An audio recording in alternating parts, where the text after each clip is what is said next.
let us talk about the cloud providers and the offerings. So the first question that may arise onto your mind is, why use a cloud service provider? Cloud service provider, they allow you to allocate the management of one, several, or all the part of your infrastructure to a third party.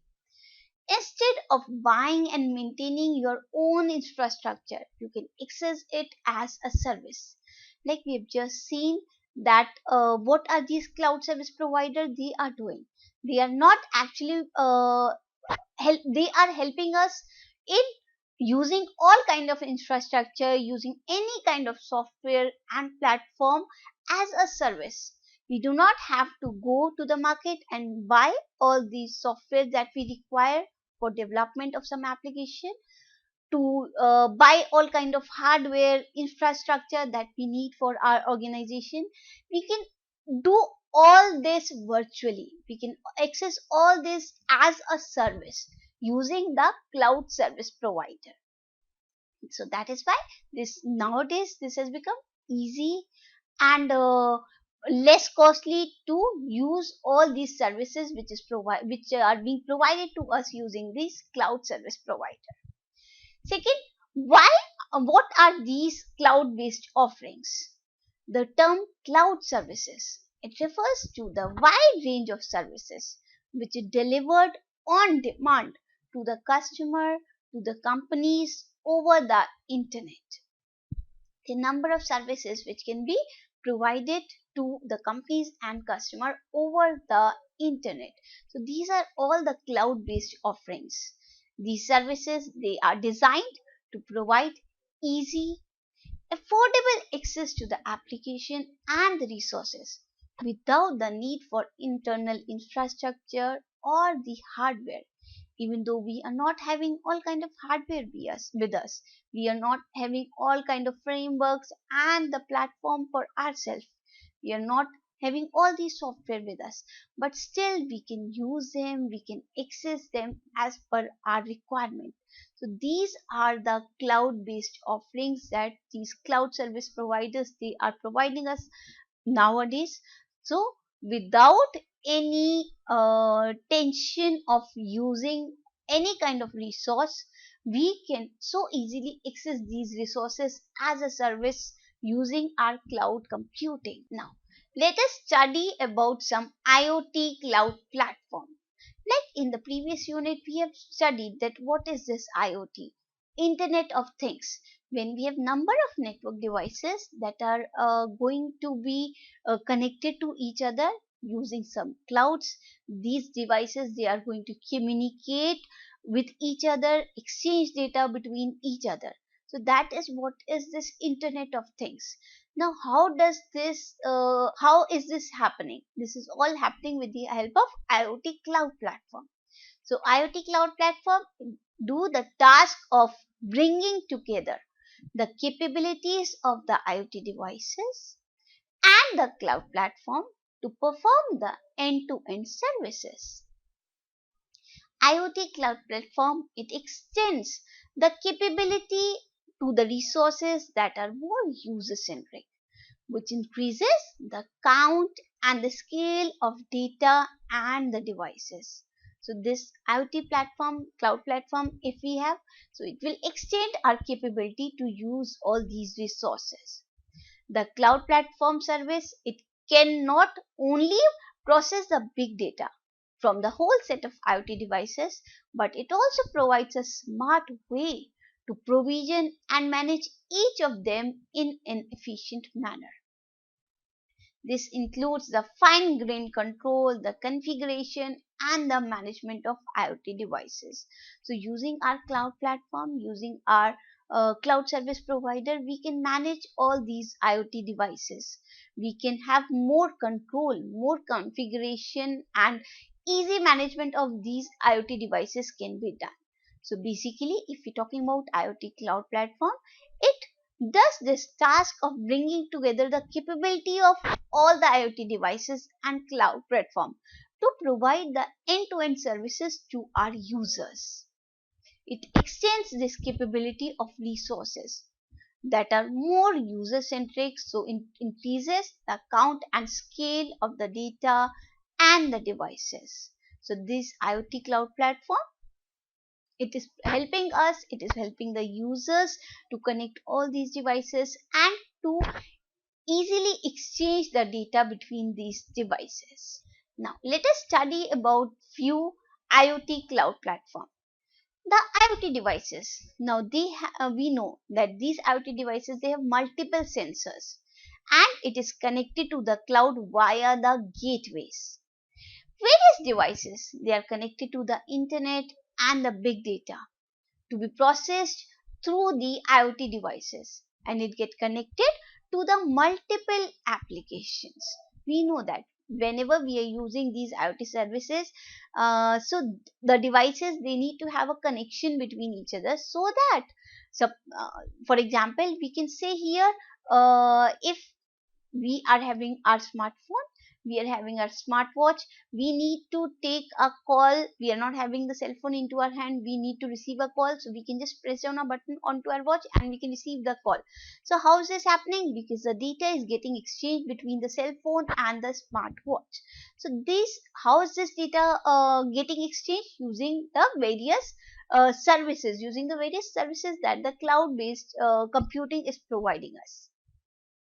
Now talking about the cloud platform for the Internet of Things, first one that is being provided to us is the AWS IoT, that is Amazon Web Services.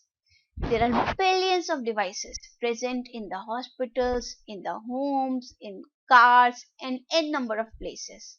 So this Amazon Web Services, it helps the user to collect, store, and analyze the device data even when the internet connectivity is down. So this Amazon Web Services, this is the first IoT cloud platform for the Internet of Things. It connects multiple devices into the hospitals, into the homes, and number of places it is happening there. Then we have the Microsoft Azure IoT Hub. Cloud computing, it is about accessing the computing services like the storage networking over the internet from the service provider Azure. So this is a service provider Azure which provides us this service of cloud computing. So when we share the photos online instead of phone gallery, this is actually an example of cloud computing. It provides the services for deploying the application on a massive global network using preferred tools that we want, using preferred frameworks that we want. So cloud computing, it is about accessing these computing services. We want to access the storage devices, the networking things we want to access over the internet. So this can be done using the service provider Azure, which is an IoT hub by Microsoft. Then we have another provider with us, that is a Google Cloud IoT. It is basically used for collecting, processing, and analyzing the data and store at the edge and in the cloud also. It is scalable and fully managed cloud service. So with the help of these services which are provided to us by the cloud IoT data, we can get insight into the business. Any business, if you want it has to flourish, it has to work on a lot of data. Nowadays data is the most important thing. If we have a particular business, we have certain customer, we want to analyze those customers, so we need to understand the behavior of those customers. So for that we need to see that what are their likings, what are their dislikings, what are the main things they are more interested in. So what is the main thing here is the data. The data can be accessed using these cloud computing devices, using these cloud computing platforms. So these are few examples of this IoT cloud platforms that are being provided to us in the market nowadays. Now talking about ThinkSpeak API and MQTT. ThinkSpeak, it is an IoT analytics platform service. Like we have seen that we have three types of services, out of which one is a platform service.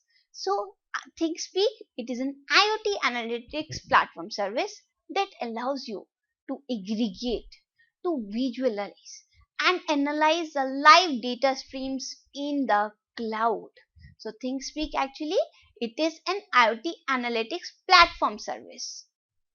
You can send data to ThinkSpeak from your devices. You can create instant visualization of live data.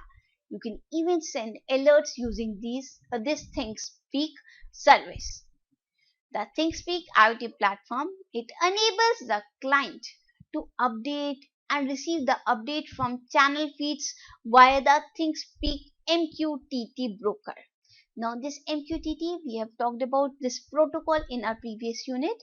MQTT actually, it is a publish subscribe communication protocol that uses the TCP IP socket or the web socket. MQTT over the web socket, it can be secured with secure socket layer. So a client device, it connects to the MQTT broker and it can publish to a channel or subscribe to updates from that channel. So ThinkSpeak basically, it works on this MQTT using this MQTT protocol. So it is actually an IoT platform which enables the clients to update and to receive the update from the channel feeds via this ThinkSpeak MQTT broker. So it is actually ThinkSpeak, if we say, it is actually an IoT analytic platform service which will allow us to aggregate, to visualize and to analyze the live data streams in the cloud. Coming to the last topic of this unit, that is interfacing ESP8266 with the web services. Now what is this ESP8266? It is a low cost Wi-Fi microchips with built-in TCP IP networking software and the microcontroller capability. So this is basically a Wi-Fi chip which is of common usage nowadays, that is ESP8266. It is a Wi-Fi microchips with built-in TCP IP networking software and the microcontroller capability. Now how can we use this ESP8266 to help us to provide the web services? First of all, there are few steps that we need to follow for this. First, we need to check the introduction of this ESP8266. Then step 2, we have to install this ESP8266 tools in the Oriendo integrated development environment, which is required here, which is 1.6.5. Then the third step for doing this interfacing would be to define our pin. We need to provide the definition of our pin there. Step 4 would be to gather all the material there. Step 5 will be to sample the hardware installation. We need to sample the hardware that we have to install there. Step 6 would be to sample the source code, whatever source code that we want to provide, that can be sampled there. Next, step 7 would be to check the results, and the last step will be to make modification into the HTML coding so that this ESP8266, it can be used for the web services. So in that case, we need to make certain changes into the HTML coding, we need to make certain modification, and this will be installed. So that is how we interface this ESP8266 with the web services. With this, we complete with our unit 4, which is all about cloud computing and cloud platforms.